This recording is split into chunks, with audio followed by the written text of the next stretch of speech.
Hello বন্ধুরা, আজকে করেছি মাছের টক, রুই মাছের টক। মোটামুটি মাছের টক সবাই খেতে ভালোবাসেন, তাই আজকে করলাম। আমার বর তো খেতে খুব ভালোবাসে।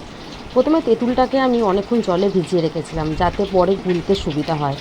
মাছগুলোকে নুন হলুদ মাখিয়ে ভেজে নিয়েছি ভালো করে, আর তেঁতুলটাও গোলা হয়ে গেছে। এই যে মাছগুলো ভাজা কমপ্লিট। এইবার মাছের মাথাটা ভাজা হচ্ছে, যেটা আমার বর খেতে খুব ভালোবাসে। তার জন্য তেঁতুল গোলা জলটা আমি কড়াইতে দিয়ে দিয়েছি। হ্যাঁ, এইবার ওর মধ্যে দেবো একটুখানি হলুদ আর নুন।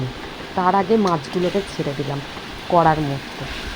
ছেড়ে দিয়ে এইবার ওর মধ্যে একটু হলুদ দিলাম আর একটু অল্প পরিমাণ নুন দিয়ে দিলাম স্বাদ অনুসারে।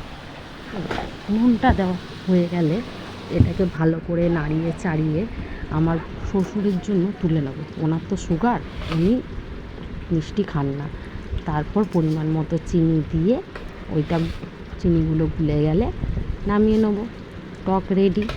কারা কারা মাছের টক খেতে ভালোবাসো কমেন্ট করে জানিও কিন্তু। হ্যাঁ, দেখো মাছের টকটা রেডি হয়ে গেছে। টাটা।